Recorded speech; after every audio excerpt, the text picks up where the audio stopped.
This segment of Delmarva Life is brought to you by Peninsula Regional Medical Center. In Matters of the Heart this week, we learned about the lifestyle changes that can improve our heart health. Eat a healthier diet, try not to get stressed out, get enough sleep, and just plain move. But sometimes it can be hard to get started. That's why researchers say when it comes to your heart, tackle bad habits with someone who has your heart. In a recent study, researchers found that couples who adopt new and positive health behaviors were more successful than those doing it on their own. Researchers followed nearly 4,000 couples and studied their unhealthy habits. They found 48% of men were able to stop smoking if their partner also quit. Compare that to just 8% who had partners who did not quit. For women, the success rate was about half. 36% of women lost weight if their partners joined them in a weight loss plan, compared to 15% without a supportive partner.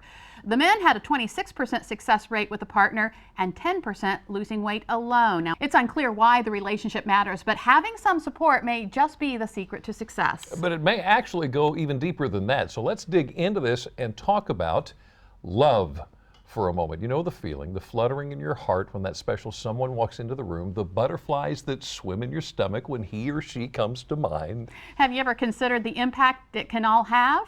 It's believed falling in love can lower your blood pressure. It can also lower your stress levels, which may translate into a stronger immune system. But a broken heart may also impact your health. How, you ask? Well, joining us today to tell us more is Dr. Stephen Hearne, who is the co-director of the Guerreri Heart and Vascular Institute at PRMC. Dr. Hearne, thank you for coming in. Thank you. So let's get right to it. Tell me the truth. Can there really be an effect on our heart health based on love? Absolutely there can. There is a very well-described heart syndrome out there called broken heart syndrome. The technical name for it is actually Takasobo's cardiomyopathy, which it was cloned out of Japan, where it's described as octopus heart, where your heart actually, through a lot of grief or stress, and oftentimes grief, actually weakens to function half, 50% or less from what it usually does. It usually happens in women who, I guess the theory is, are a little more emotional than men at sometimes, and it's in times of high stress. The theory behind it is that it's a catecholamine or epinephrine overload that actually overloads the heart, weakens it. Fortunately, it's usually transient, but you can actually become very sick and actually hospitalized. And in fact, I have 3 ladies in the hospital right now with it. It seems to be more often during the winter.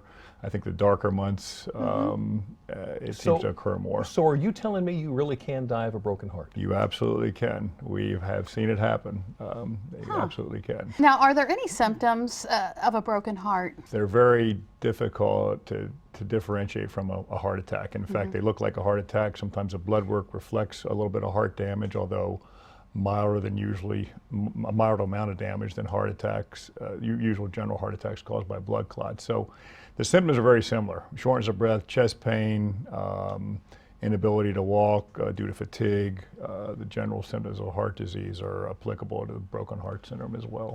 Let's talk a little bit about being married versus being single. Is there any impact there? Absolutely. I mean, any type of companion, studies have all shown throughout, it's been studied since the 1970s and on, if you have heart disease, a heart attack, congestive heart failure, your outcome's better if you have a companion, be that a significant other or even a pet.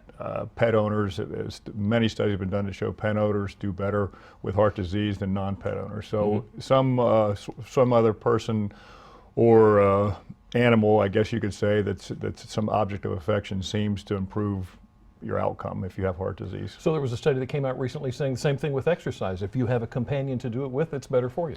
That's absolutely true. And also, if you have a companion to do it with, you're more likely to actually do it.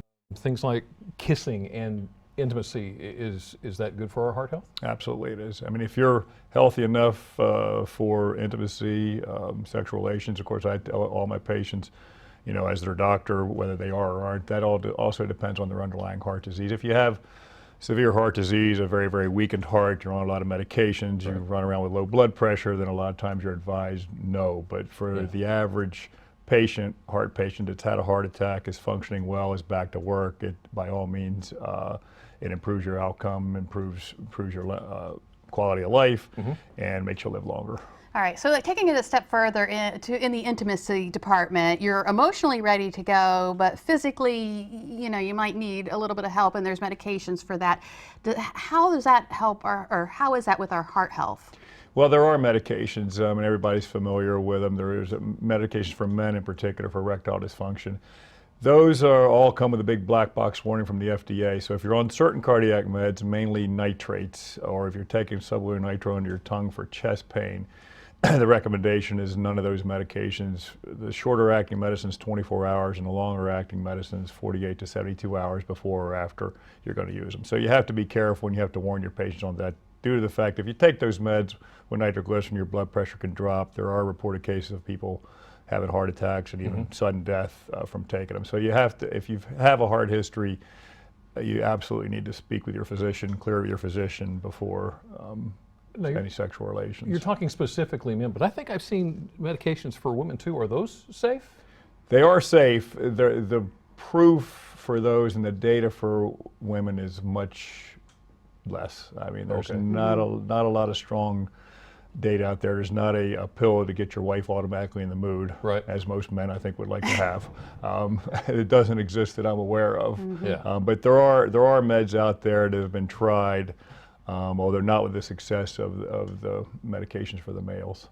Okay, so what are signs that your body's telling you to either not be intimate or to avoid it? And I'm not talking about the honey, I've got a headache. Right.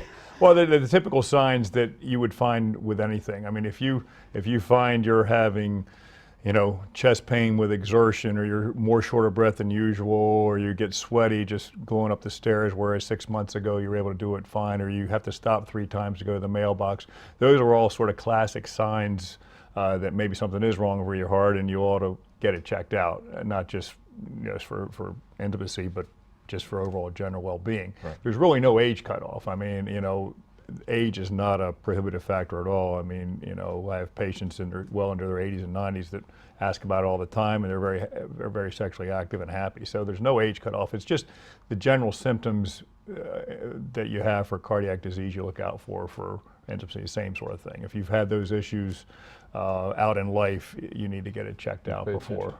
Dr. Hearne, things that's very easy to joke about, but information that's very important to know. Sure. Absolutely. Thank you. And to read more from PRMC about proper heart health, go to WBOC.com, click on our picture at the top of the page.